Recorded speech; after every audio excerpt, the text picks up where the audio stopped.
Good evening, everyone, and welcome to Exploring the Deep Sea with Susan Casey, presented by the Lowell Lecture Series at the New England Aquarium and in partnership with Living on Earth. Tonight's event is made possible by the generous support of the Lowell Institute, which allows the aquarium to offer its lecture series free of charge. I'm Rachel Week, curator of fishes and invertebrates at the New England Aquarium. The aquarium is a nonprofit conservation organization that has protected and cared for the ocean and marine animals for more than 50 years. One of the ways we do this is through our dedicated research arm, the Anderson Cabot Center for Ocean Life. Our research helps inform policy decisions and industry practices to better protect the ocean and the incredible animals that inhabit it. We use our expertise to improve animal well-being here at the aquarium and in the wild too. We also share our ocean conservation mission with more than 1.2 million visitors who come to the aquarium each year with the goal of inspiring them to love, respect, and act for the ocean. Our speakers this evening, award-winning writer and ocean advocate Susan Casey, journalists and Living on Earth host Steve Curwood share our passion for protecting our planet. They're here to discuss Susan's most recent book, The Underworld, Journeys to the Depths of the Ocean. The Explorer's Journal says The Underworld offers readers a thrilling and enlightening exploration of the deepest parts of the world's oceans, featuring some of the most daring aquanauts and cutting-edge technology to make discoveries that boggle the mind. Susan Casey is a journalist, former editor-in-chief of O, the Oprah magazine, and storyteller extraordinaire. Growing up outside of Toronto, Susan's fascination with the underworld was inspired by visits to the Canadian Shield Lakes and the 1970s documentary series, The Undersea World of Jacques Cousteau. Susan is the author of 3 other New York Times best-selling nonfiction books and a National Magazine award-winning journalist who has been featured in Vanity Fair, Esquire, Outside, Sports Illustrated, Fortune, National Geographic, and more. Susan will be joined tonight by acclaimed journalist Steve Curwood, who is a good friend of the aquarium and a member of our honorary society. Steve is the creator, executive producer, and host of Living on Earth, an environmental news and information program that is distributed weekly to approximately 250 public radio stations across the country.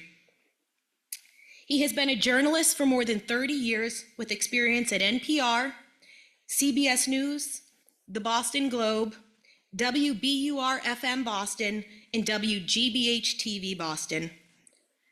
He shared the 1975 Pulitzer Prize for Public Service as part of the Boston Globe education team and has been honored with the Global Green Award for Media Design, the Sierra Club's David A. Brower Award for Excellence in Environmental Reporting, and the New England Environmental Leadership Award. With all that said, it is my honor to welcome Susan Casey and Steve Curwood to the stage tonight.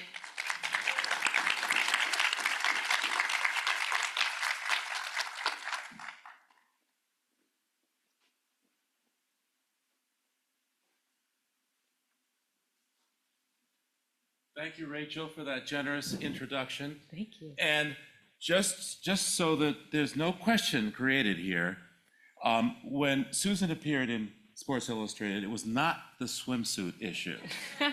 I edited the swimsuit issue, though. So before we get started in our conversation, this is going to be such a fun conversation with her because she has been to places on this planet that very, very, very few of us have ever gotten to go to or probably will get to go to. And she has this amazing skill as a writer to tell you the stories of her life as an adventurer. Don't be fooled. You know, she's not very tall, she's not very big, but, you know, she would put Teddy Roosevelt to shame in terms of her energy with going out and seeing things and telling the story. To get us going, I thought there's a little summary video that I think would probably make sense for us to run. just so you can see her in action. For as long as I can remember, I've been drawn to the ocean. And I've always wondered, what's down there? Because everything that we see is just the surface. Below the surface, there's a parallel universe. How could anybody not be curious? So I spent 5 years descending into the depths myself to come back with the stories that I found there. There are millions of species we've never seen before. There are 3 million undiscovered shipwrecks. There's endless lost knowledge, endless future knowledge, endless things to be curious about. It's sublime. So that's I think applause is appropriate, right? Come on, let's go. And that's, of course, the title of your latest book. She has some others. The Wave is really pretty fascinating, too. So when I connected with Susan earlier in advance of this talk, we had this little outline all arranged, things that we could talk about, kind of the substance that's in the book and everything. And then she brought this slide deck with her, just for a little bit of illustration. And I said, whoa, wait a second. We're going to have to show the people who are here and online these pictures, because I'm a radio guy, and we call television just kind of radio with pictures.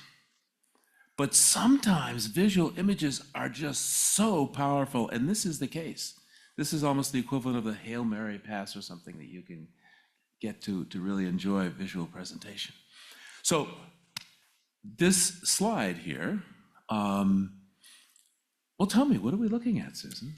Well, the reason why I'm so excited to show pictures of the deep ocean is because, as you said, not that many people have been there. We don't know everything that's down there. And when you think about this realm on Earth that we don't know that well, you think, well, it's the deep ocean. How big can it be? Well, here's how big it is. If you think of Earth as a biosphere, it's 98% ocean, and 95% of that is deep ocean. So by deep ocean, scientists kind of define that as anything below 600 feet. And the deepest spot in the ocean is almost 36,000 feet. So it is this, it's not part of our planet. It is our planet, and it's entirely in the dark, and we don't really get to go there. And so the fact that I did spend years going down there and looking around and spending time with scientists, I feel like a 10-year-old kid in a treehouse, like inviting all other curious 10-year-olds, like, hey, look at what I found. And so, people often think of it and think, oh, it's spooky, it's scary, it's dark, oh, I wouldn't want to go down there, but people don't expect its beauty. And this image, which I put on the cover of the Underworld, is an example of just these wonders that are down there that we won't know until we go. So this is called Lost City. It's in the middle of the Atlantic Ocean. It's a vent field, a hydrothermal vent field that is not created by volcanism. Most of them are, as you'll see a little later in the talk. This one was really interesting because it's created by part of the Earth's mantle, got exposed to seawater, and when that happens, the mantle rock kind of transforms, and the byproduct are these carbonate towers that can be like 300 feet tall, and it's a one of a kind at this point, and scientists are fascinated by it. I mean, they named it Lost City because it reminded them of what Atlantis might look like. And this picture is particularly cool because there's the Alvin, a deep sea submersible, is a big vehicle too, is in the picture for scale. And it's lit up because it was filmed in a movie, and because it's made of carbonate and it reflects light. It's the only picture I've ever found where you actually get to see a landscape in the deep ocean, but there are many. The largest geological features on Earth are in the deep ocean. So let's just consider that math for a moment. So 95%? Yeah. Yeah. And all of it has life in it. Oh, the life even extends, we know, at least a mile beneath the seafloor. They call that deep biosphere, and it's really on the vanguard of science. We don't know how far it extends, but if you hit the seafloor, 36,000 feet down, you can keep going for another mile, and you have ancient microbial life down there, are thriving, like incredibly fascinating and biodiverse ecosystem in the nooks and crannies of the ocean crust. So just think about it. This is where 90% of life on our planet is. Yeah, and even more if you're thinking about microbes. Like 90% of Earth's biomass of microbial life, which is fascinating, is in the deep ocean.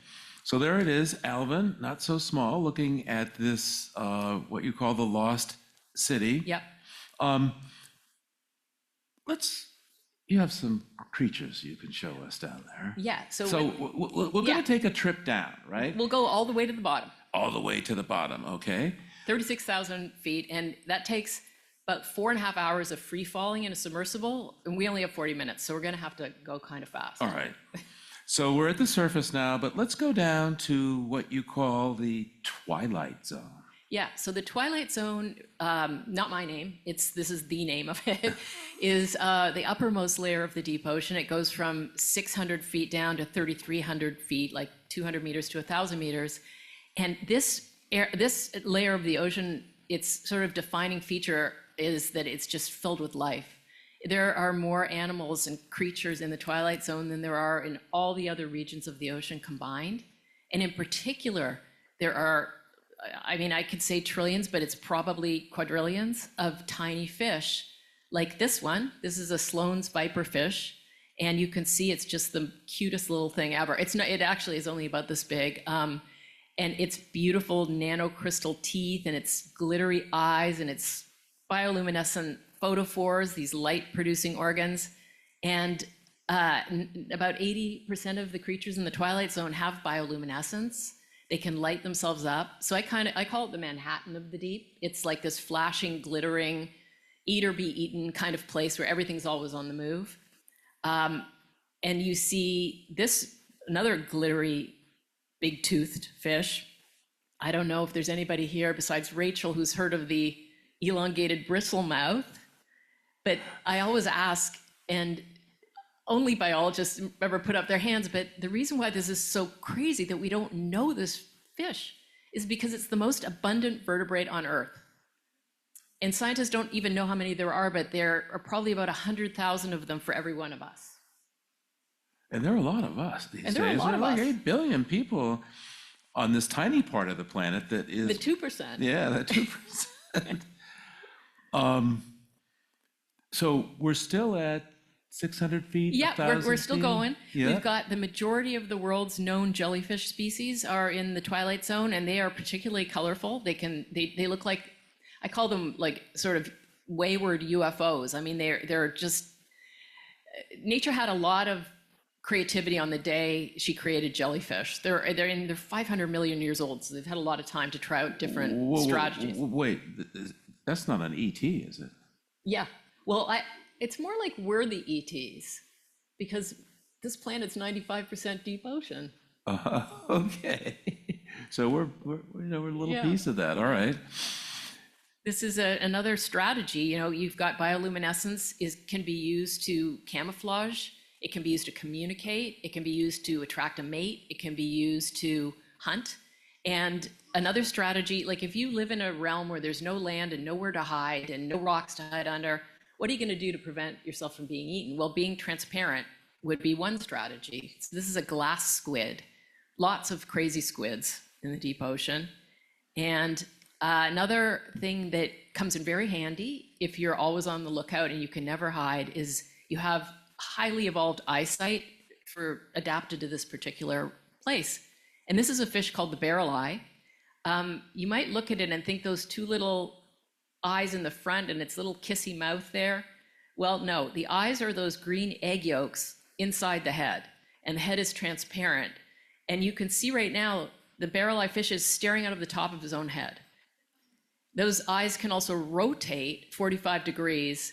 And so this is really useful if you're hunting and you want to see, even at 600 or 1,000 or 2,000 feet, there's a tiny little bit of blue light in the water, all the way down to about 3,000 feet. We can't perceive it with our eyes, but they can. So if you could look up, you might see an outline of prey. Something to eat. Yeah, it's another way to find stuff in this dark environment. And I dove through the twilight zone. I took this picture in a sub just like this one. The subs that I dived in were all certified and not imploding submersibles. They were like amazing feats of engineering. And the thing about the deep ocean is you always, always, always want your submersible to include a sphere for you to sit in, because the sphere is the only shape that distributes the pressure equally, perfectly equally across all angles. So there's no weak spot, there's no stress spot. You know what happens if you stand on a Coke can, right? And that's what happened basically to the Titan. But if you press a sphere, if you compress a sphere, it just becomes more of a sphere.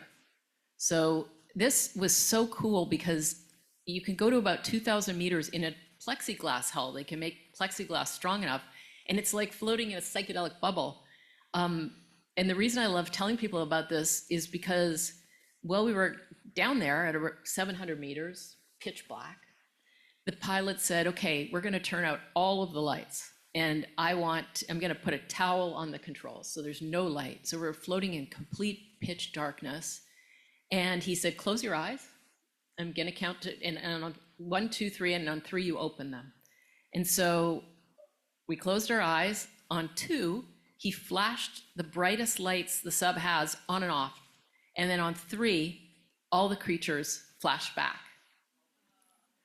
And it was, I mean, this picture does not do it justice. It was, you look and it's as far as the eye can see. And it's just, you realize like it is so alive. It's not space. Oh. It's just a matrix of life. And there's this signaling, this communication. You have to think of it as communication. Somebody was responding. So now, which sub is this that you were in? This is this sub that I just showed is called the Neptune. It's owned by a company called a philanthropic initiative called Ocean X that takes scientists and a lot of media creators down into the deep ocean. James Cameron and Ray Dalio, this is James Cameron's sub, actually. Oh, cool. Yeah. So there are how many zones to go from here to get? We have 3 more zones. So we have 3 more zones. Just okay. And that was just the That's just the top. Huh? Yeah, well, the other thing that's really cool about the Twilight Zone is that every night, these trillions and quadrillions of creatures travel, about half of them, travel upwards to eat phytoplankton closer to the surface. So plankton it's carbon, basically. It's been nourished by the sun. They eat it, they go on this huge vertical migration, and then they swim it back down. They excrete it, they get eaten. And in that way, carbon, it actually is a biological carbon pump, and it removes carbon from the atmosphere. And so these little creatures are part of the reason why the ocean has been able to gulp down so much of our excess carbon from burning fossil fuels, but it's also the world's largest animal migration, and it happens every single day. It just happens to be a vertical one. So cool. And who knew, right? But it's just that's the thing about the deep ocean. It's like the more you learn, the more you realize like the incredible richness of it. Yeah. So then, okay, so now we're into the midnight zone. That's the next layer. We've gone from twilight to midnight. So that means there's maybe a tiny little bit of light down there, or it's all gone? It's pretty much all gone so this is 1,000 meters to 3,000 meters. So about 3,300 feet to about 10,000 feet. And the midnight zone is midwaters. It's just vast midwaters. You find a lot of what you might call the sort of the charismatic megafauna of the deep ocean down there. Like this is a goblin shark. There are dozens of species of sharks that live in the deep ocean, wisely trying to get as far away from us as they possibly can. And I always tell people that if you recognize a species, it probably lives in the sunlight zone. So a lot of these shark species are pretty unusual. The goblin shark has these extendable jaws. It's pink. It looks like it has this letter opener on its head. It's pretty rare. There's pictures of them, but mostly they're dead when we see them. There are some fish from down there that we do know, though, right? I mean, Oh, yeah, oh, they're absolutely. popular, yeah. Absolutely, but you might not know the name of them. So people typically know this fish, the anglerfish. He's kind of a poster child for crazy animals of the deep ocean. It's like kind of like a floating head with teeth, and a fishing lure in the middle of his face. And there's a bioluminescent, they call it an esca, that draws fish towards him. And then you see the jail bars of his teeth. Well, actually, I should say her. That's a her. Yeah, because the situation for the guys in this fish is Not ideal. not great, right? No, the male is a parasitic tiny appendage that's basically a sack of sperm, and eventually gets absorbed after his usefulness is gone and she is impregnated. He basically gets absorbed into her body. Kind of like the spider situation, Yeah. huh? Yeah. Yeah. By the way, does that little lure actually work for the Yeah. Oh, yeah. Because, bioluminescence it could be another wiggling little animal that something could eat, right? Right. And I have no doubt that the lure has evolved to be particularly enticing to whatever the anglerfish wants to eat. Probably smaller fish. So that's the one fish that I have seen before from down there. And you have another one that I have no idea. Is it really a fish? Can you show us this? So this is not a fish. This is it's called a larvation, and I don't have a pointer, but the larvation itself is in the center of this construction. It's like about a 3-inch long animal, and it creates this little tiny animal creates these really elaborate. They're called mucus palaces, and that mucus palace, you can see it's beautiful, right? It's like and it's intricate, about 3 feet. And it's a giant filtering system for the larvation to catch little bits of marine snow, little microorganisms. And when the filter is not working that well, let's say it's been used for a while, the larvation just discards it and builds another one. It's amazing. It really is. And I've seen lots of these. I've been down in the ocean, and they're beautiful. They look like angels. They're transparent. This one, the way they shot it makes it look like it isn't, but mostly you can only see them in the lights. And another sort of crazy big animal that maybe people aren't familiar with is a siphonophore. These can be 150 feet long, and they're like arch predators, and they're very unusual looking. They're bioluminescent, a lot of them. You see the tentacles that are coming off this one. It's like a curtain of death for anything that swims into it. And it's not one animal that creates this. It's a colony of thousands of cells called zooids. And so they clone these cells and they create a chain. But the interesting thing is that after the cells are created, they all take on different functions, even though they were initially identical. So they're very unusual. You also see these a lot in the deep ocean. All right. Well, I'm fascinated by this midnight zone, but we still have a couple more to go. Yeah, and my favorite one is last. But the next layer is the abyssal zone, or also known as the abyss. And I like this. This is actually from the Museum of Natural History in New York. It's part of their diorama, and you can see in the abyss, there are lots of little tiny creatures, as there are throughout the deep ocean. But in the abyss, you also get giantism as a strategy. And so this is where you find the giant squid. And we always think of the giant squid as like, the Kraken, and we imagine these Moby Dick versus the Kraken. And it is true that the sperm whale is one of the only creatures that this is their prey. But when you look at this, you see in history too, there was this notion that these battles were taking place. And sperm whales can dive that deep, and they can stay down for up to an hour. And this is like 3,000 meters to 6,000 meters, so 10,000 to 20,000 feet. And yet when we've just gotten to see video footage of the giant squid with it, like in the past 10 years, and scientists now think that they're not this like gnarly predator, but they're probably just trying to get away from the sperm whale, and they're really pretty shy. And the big eye, which the giant squid's eye is the biggest eye in the animal kingdom, it's like the size of a volleyball, is probably to be able to detect the bioluminescence that a sperm whale would stir up by swimming towards the giant squid, and they're just trying to get away. And so then the one thing that they have evidence that sperm whales are really eating a lot of giant squid, and also there's a squid bigger than the giant squid called the colossal squid. They find the beaks, which are like, if you imagine a parrot beak, those aren't, they go into the sperm whale's stomach and they don't leave. So when a sperm whale gets necropsied, say it washes up on shore, or otherwise we find out what's in its stomach, we find a lot of giant squid beaks. So that sperm whale's a pretty tough creature, huh? It's probably the gnarliest predator in the ocean, I would say. Which would mean then on Earth. Yeah, except right near the end, we're going to meet probably the most successful predator. Ooh. It's not gnarly, but it kind of is.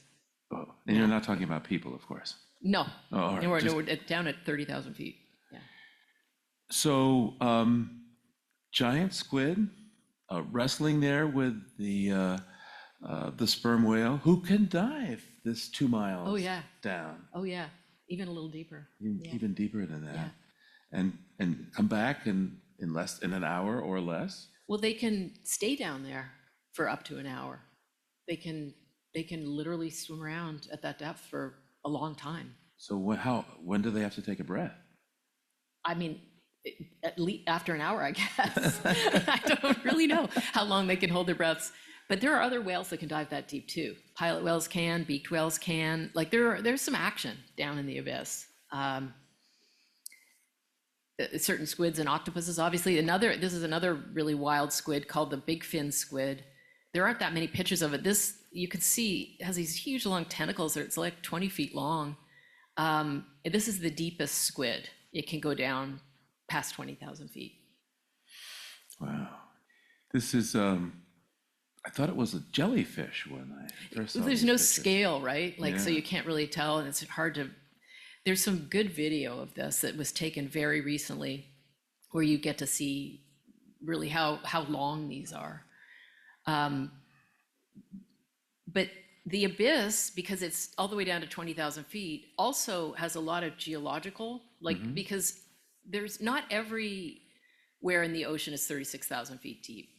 The abyss, there are lots of places where the seafloor happens above 20,000 feet. So the abyss is where you find, when it meets the seafloor, you find these incredible rolling abyssal plains with a lot of seamounts, which are basically underwater mountains, and hundreds of thousands of submarine volcanoes. And I said in the beginning, some of the biggest geological features on Earth are in the deep ocean, and one of them is what they call the mid-ocean ridge, and it is where all the tectonic plates meet, and it's like a patchwork, right? And so on one edge of the plate, it's pulling apart, and on the other edge, it's crashing in. And the part where it's pulling apart is the mid-ocean ridge. It's basically creating new seafloor. And so there's tremendous volcanism. It's basically a 40,000 mile long volcano that encircles the Earth and is going 24/7, creating new seafloor. Is this related to what we heard about this afternoon off of the coast of Yes. Northern California? Yes, so when they first discovered that continental plates were moving, which was kind of contentious and really didn't get determined until the 60s, they were like, well, okay, we're building new seafloor and it's happening at about the rate that your fingernails grow. So it's not nothing, right? It's happening relentlessly. And they thought, well, the Earth must be expanding.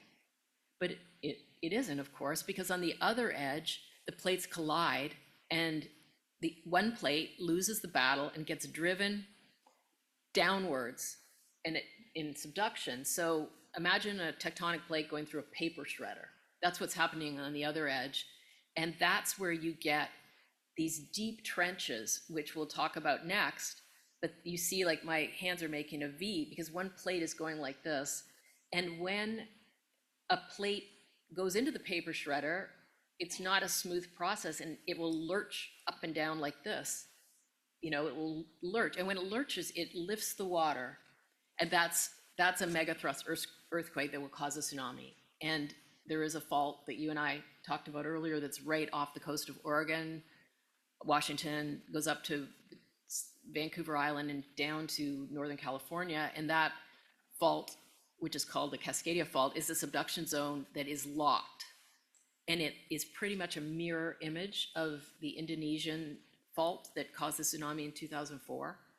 And so during the reporting for the Underworld, I was out with scientists who were examining this, because if it releases, it would create a similar type of tsunami, like that intense, as the one in Indonesia, and it's only about 70 miles from shore. So the tsunami, when something like that happens, people think it's just a wave. It's more like a mushroom cloud. So it's going to Japan, it's going to Oregon, it's going in all directions, and it moves at about the speed of a jet. So by the time it gets to Japan, 500 miles an hour, it's going to be a few hours later, but it will only be minutes before it gets to the Oregon coast. And they know this happened in 1700.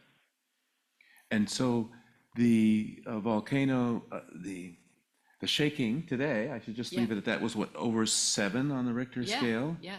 And is it part of this Cascadian fault line, or is it just? It's a triple junction where some other faults, like there's not just the main subduction fault, there's also transform faults which come at a perpendicular. So there's quite a bit of complexity at the southern end of this, and that's where it happened today. So the Cascadia fault's like kind of involved, but if it was a little further north, the real question is it going to come apart in pieces, or is it going to all release at the same time? And right now, it's all locked. So it does look like in 1700, it all came apart at the same time. It's basically the North American plate is hitting another tectonic plate. Another tectonic plate there. You're making me very nervous about being along the coastline Well, there. I have to say that I would not camp on a beach in Oregon. I would not. Oh my. Yeah, and the thing is, if you know the Oregon coast, it's pretty flat along there. Indeed, and lovely. Yeah. It's very tempting. But they're now starting to build buildings where there's nothing on the bottom story and you can escape to the roof. There's an oceanographic research center in Newport, Oregon that's built like that. It's basically tsunami proof, they think. That's one of the things, like whenever you want to make the ocean laugh, call something unsinkable, tsunami proof, like indestructible. Yeah. Okay, so this is part of the abyss. These seamounts, these kind of mountains in these areas where the various plates are colliding. And when they're not moving, there's some pretty fascinating other creatures down there as well, attached to those mounts and the surfaces. Yeah, there's, like, as I may have said already, these are glass squid, which are very, very cool. Ancient animals. Their skeletons are made of silica. They can conduct energy with more efficiency and durability than a fiber optic cable. They have fractal skeletons. So engineers are absolutely obsessed with these, and they're just beautiful. The deep sea corals and sponges are a very different kind than you see on a reef in the sunlit part of the ocean. Long-lived, really magnificent creatures that host all kinds of microorganisms and basically create oases of life on seamounts. And so there's also a lot of submarine volcanoes. About 80% of the world's volcanism happens in the deep ocean. And we didn't know until the late 1970s that along with photosynthesis, the sun powering life, top-down energy source, there was chemosynthesis. So there's a whole different regime of life that comes from the interior of the Earth, the energy and minerals and chemistry of that, that creates life that lives on chemosynthesis rather than photosynthesis. And this was discovered at hydrothermal vents like these ones. And the first time scientists went down and found them, they didn't expect to find a single living creature, because these vents, they have the vent fluid, some of it's black. You can see it in one of the slides. They call them black smokers. This can be like 600, hot enough to melt lead. And so what could possibly live on these? And they didn't even bring any biologists. They just went down with a crew of geologists in the Alvin submersible, which is the US Navy's deep sea submersible. And they were stunned to find these vents were covered in very strange creatures that nobody had seen before. In particular, these really cool looking tube worms. You can see them at the top of this slide. They're kind of exhibit A for life is much stranger than we gave it credit for and has way more tricks up its sleeve. These are really tall, long tube worms. They can be like 6 to 8 feet tall. And the red plumes that are coming out of the top of them, they're red because they actually have like hemoglobin in them, like as in like we have. So where's the mouth? So there's no mouth, no anus, no gut, there's nothing. You would think that this was impossible, right? Mm-hmm. And also it's sitting in a jacuzzi of hydrogen sulfide and all kinds of other chemicals that would just kill a land animal instantly. But so this is what this creature does is it filters the vent fluid through these red plumes. It brings it into the tube, and in the tube is a special organ that houses microbes. And the microbes then take this toxic vent fluid, convert it into energy that the tube worm can use, and the two live happily ever after in symbiosis. So I always say for tube worms, their entire life is a dinner party. And these are being constantly created as the ocean floor changes and new vents open and cracks appear. Exactly.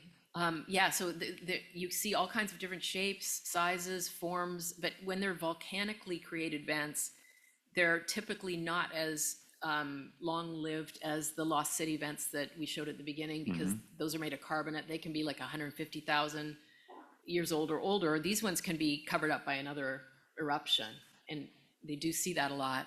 But you can see in this picture, this one has clear vent fluid, and it's pooling underneath the overhang, and the microbes are actually creating a microbial mat that you see the purple and the orange, and you can see that there's an upside down reflecting pool happening underneath these flanges, which is really beautiful to see. It kind of reminds me of something like Alice in Wonderland. But vents can have other personalities too. And this is a really furious vent, black smoker, that is young. And they know it's young because it doesn't have animals on it yet. It was very hot, very angry. We dove on this vent last April. And just a really unusual place, but like different moods, right? Like this is one of those places where you look at it and you go, maybe we shouldn't be here. Let's come back when it's settled down a little bit.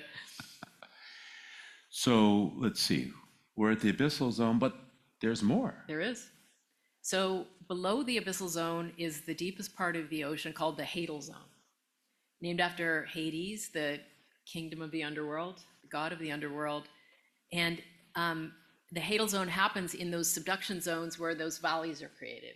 So from 6,000 meters all the way down to almost 11,000 meters, you get these steep valleys. And the one that, they call them trenches. And the one that people are most familiar with is the Mariana Trench, which also has the deepest spot in the ocean within it.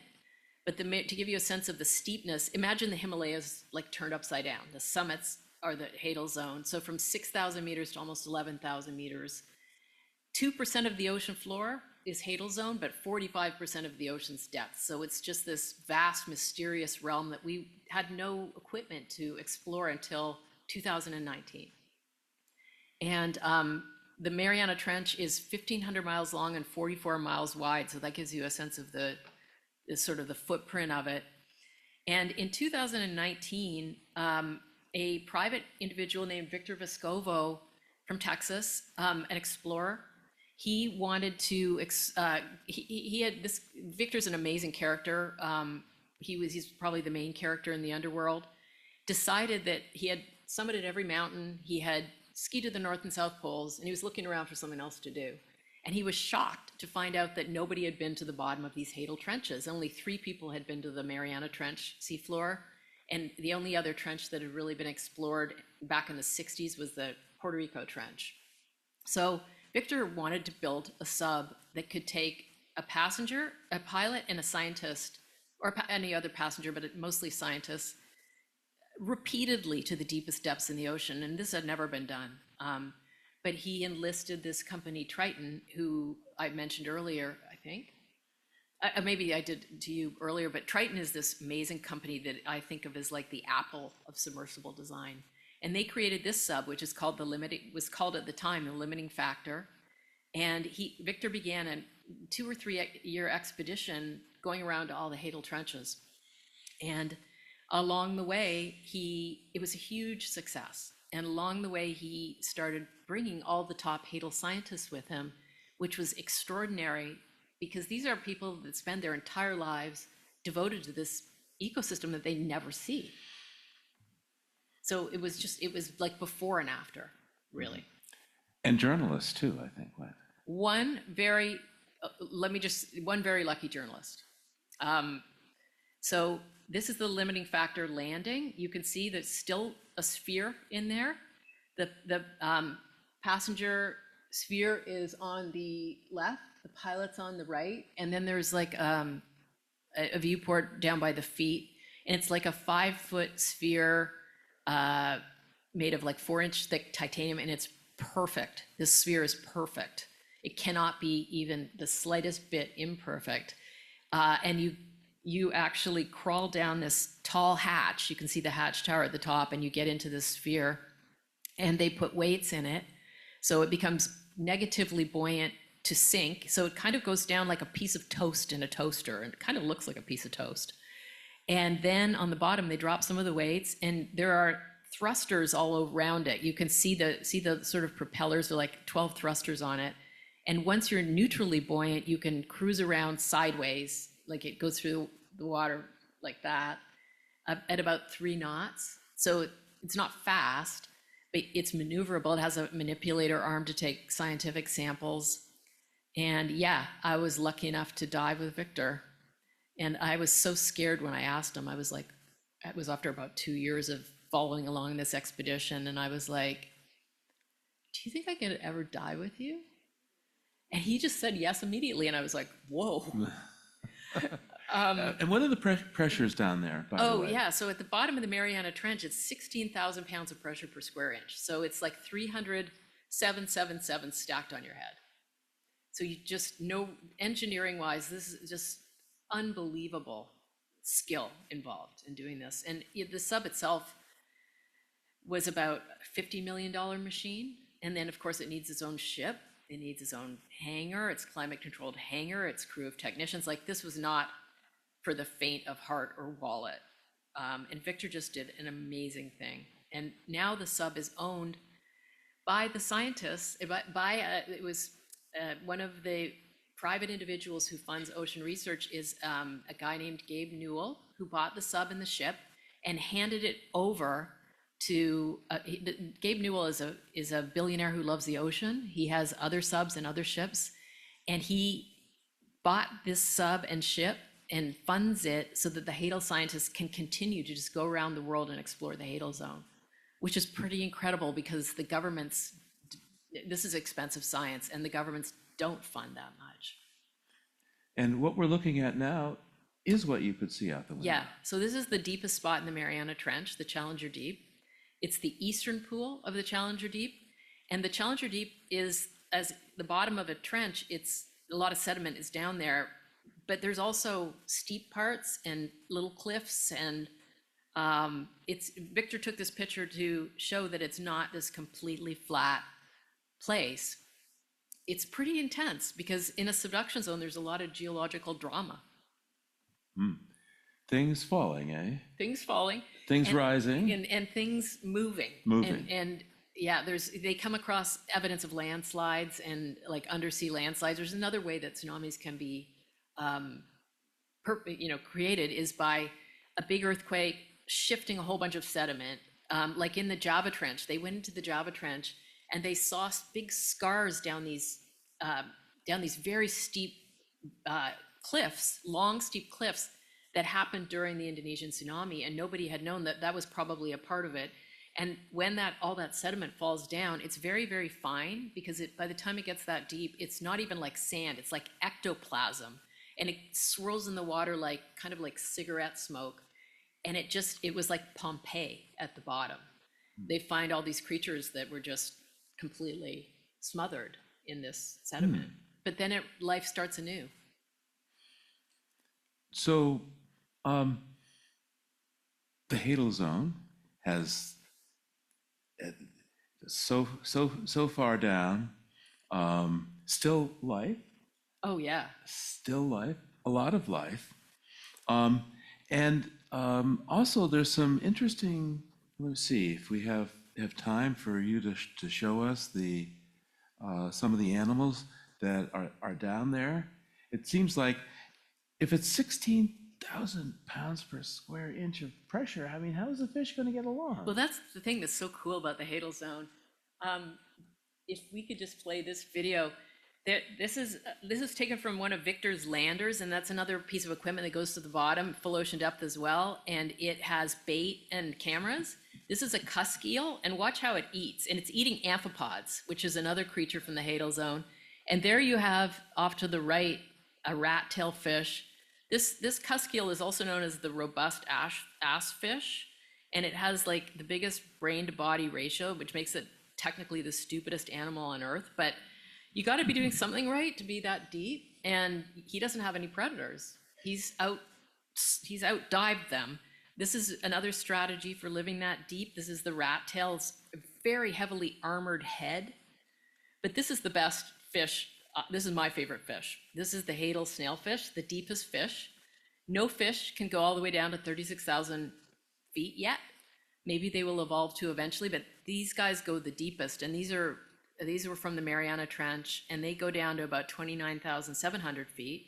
And you can just see they're like these happy, they thought like if any fish lived down here, it'd be like this starveling, but these fish are fat and happy, and they're eating these little amphipods like cocktail peanuts, and they have no predators. And you can see they're cute, they're pink, they have these big happy mouths and these cute little button eyes, but they're gnarly.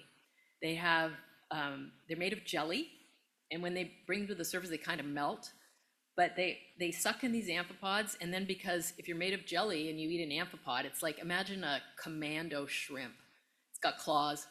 It would eat its way out of your head, so they have a second mouth that creates amphipod puree. And I just love it because here you have like the top predator in the most hostile environment on Earth, and it's a pink gummy bear. Smiley pink gummy bear. So let's see the food that they eat, by the way. So they're eating these amphipods, and there's another, look how cute. Oh. Seriously cute, and you can see right through them. They don't have any closed cavities in their body. They don't have a swim bladder. They don't have a closed skull. Nothing that could implode. They have a chemical in their cells that keeps them from imploding, but they can only go to about 30,000 feet still.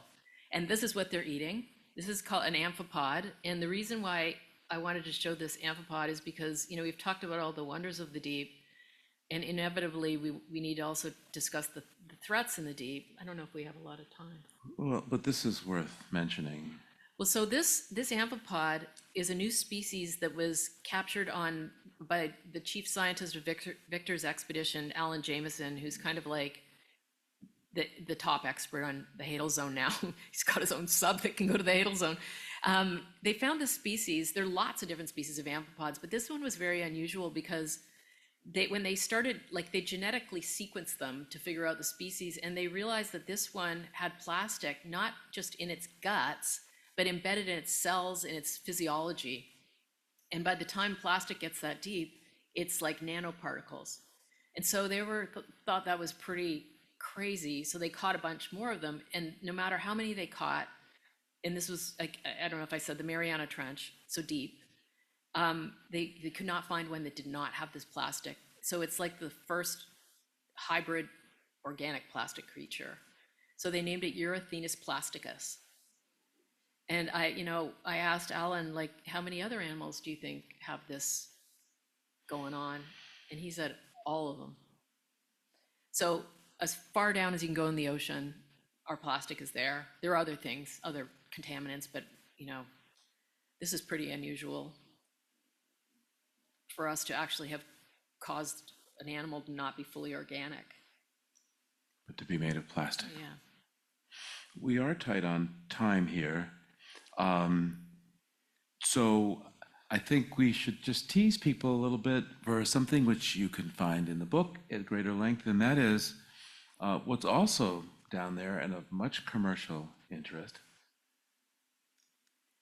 So, not to end on a bummer, but the biggest threat that the deep ocean, and I think humanity actually, for reasons that I do write about, faces is the threat of deep sea mining, which is not happening now in any kind of industrial scale, but lots of players want to do it.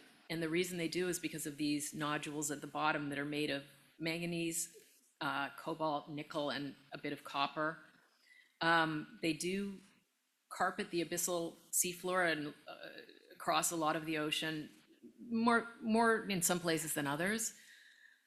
But the reason why I feel pretty optimistic about this is because I don't even think we're crazy enough to do this. And for a lot of reasons, I mean, this is really the womb of the Earth. And they now know, this is pretty brand new science, that these nodules they're not like lumps of metal, they're more like trees or corals. They have animals living in them, under them, on them. And all this microbial action happens there that literally regulates the biogeochemistry of the planet. And we don't know how it works yet, but we do know that these nodules are creating a little voltage charge that splits hydrogen and oxygen from water molecules. So they're creating what they call dark oxygen. So they're actually helping oxygenate the ocean. And when they mine these, they would be scraping huge, like each mine site is 30,000 square miles. And it's like clear cutting a forest, but taking also the top 20 feet of topsoil. And it's so reckless and so stupid because these are the systems that are literally keeping the planet habitable, and we don't even know what's down there yet. So although it's really scary, and I tend to rant and melt down while talking about it, it is a battle I think we can win, because I really feel like if we do this, I don't think we're crazy enough to do it. Sure hope not. By the way, how old are those nodules typically? Oh, so tens of millions and hundreds of millions of years old. They basically are created by, there's a little something on the seafloor, let's say a piece of coral, an old shark's, like they found megalodon tooth encrusted in metal. And that's how old they are. And so the seawater has all these metals and minerals in it, so gold, everything. It kind of builds like a pearl. So it grows about like a tenth of a millimeter every million years. So these nodules are just ancient. And when you take them away, when they did scientific experiments, all the microbial action stops. The site just goes dead. And any animal that lives on them is of course gone. And it is a substrate. So there are lots of animals that live on them. And then it's gonna be hauled up a pipe, like 3.5 miles, 4 miles, and that pipe is like vibrating, and it's onto a ship, and it's very, very clear water at the bottom. And the deep ocean in general is super clear. And then they take all the sediment and all the animals that were killed going up this pipe, they take the nodules, and then they would take the sediment and spew it back out around the twilight zone. So in the clear water where all the creatures rely on bioluminescence to survive, there would be the Sahara dust storm all the time. So it's just like, honestly, it's like the craziest thing I've ever heard in my life. Yeah. Well, I've cried in public talking about it. Like, we cannot do this. We cannot do this. And we don't need these. I mean, the idea is that we would use the cobalt nickel to help us decarbonize, but now they have battery chemistries that don't even require cobalt nickel. So everybody's moving away from it, but there are other types of deep sea mining, and there are people that really think they could make money. So you see this pressure. so there's a lot more detail on this in your book, and we have a few microseconds left for some questions. So It's a problem with the deep ocean. It's really hard to talk about it without going on and on. and worth it, you see. All right, I see a hand up there. So I was wondering, I know you said this, it's only been since 2019, so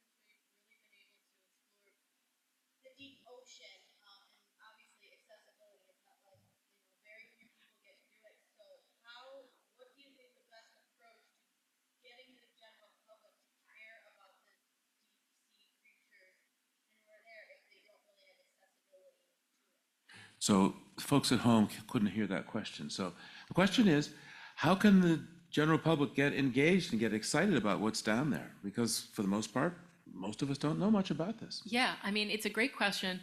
There are actually, aside from the human-occupied submersibles that I'm writing about and talking about, I also went on some expeditions with robots and sensors and things like that.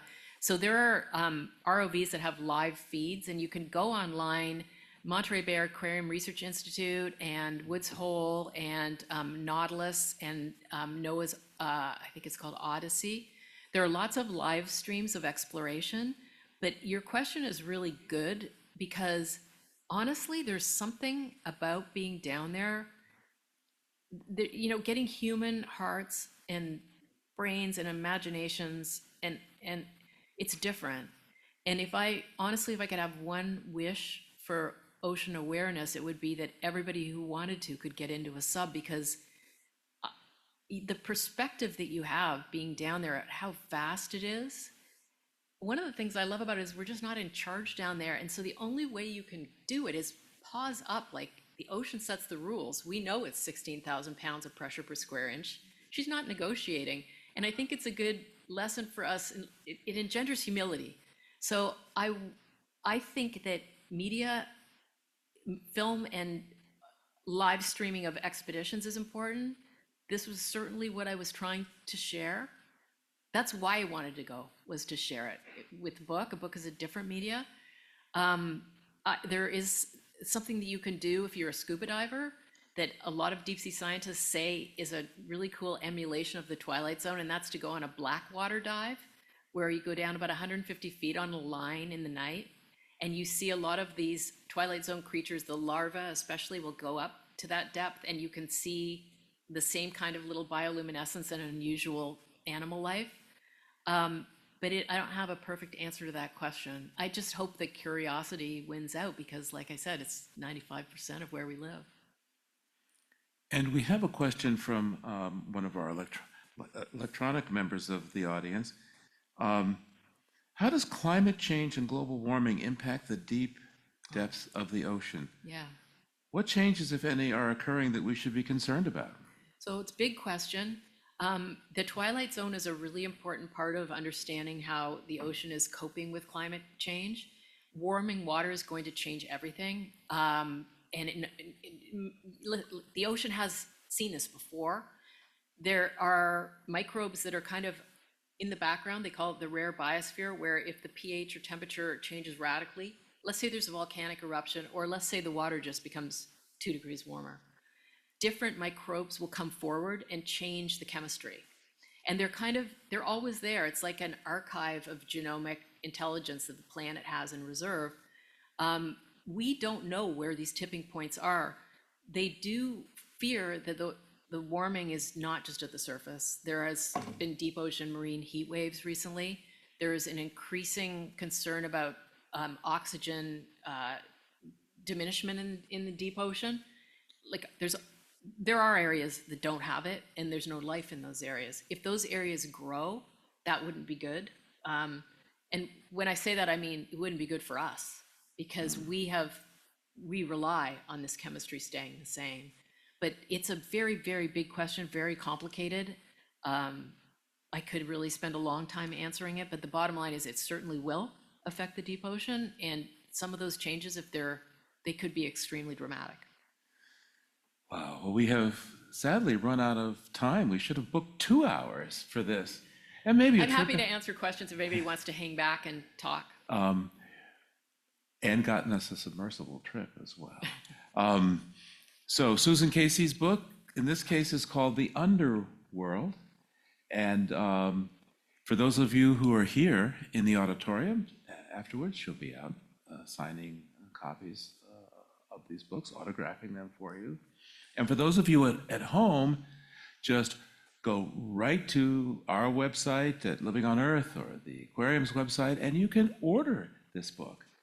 Because I have to say, Susan's one of those amazing writers who changes lives and changes perspectives.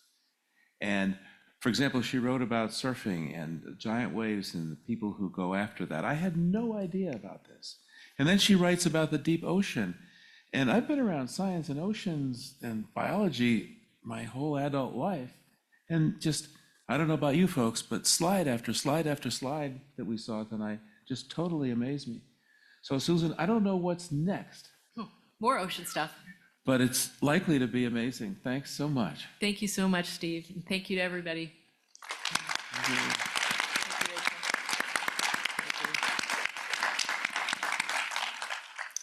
I think I can speak for everyone here that we are absolutely blown away with what we've seen and heard.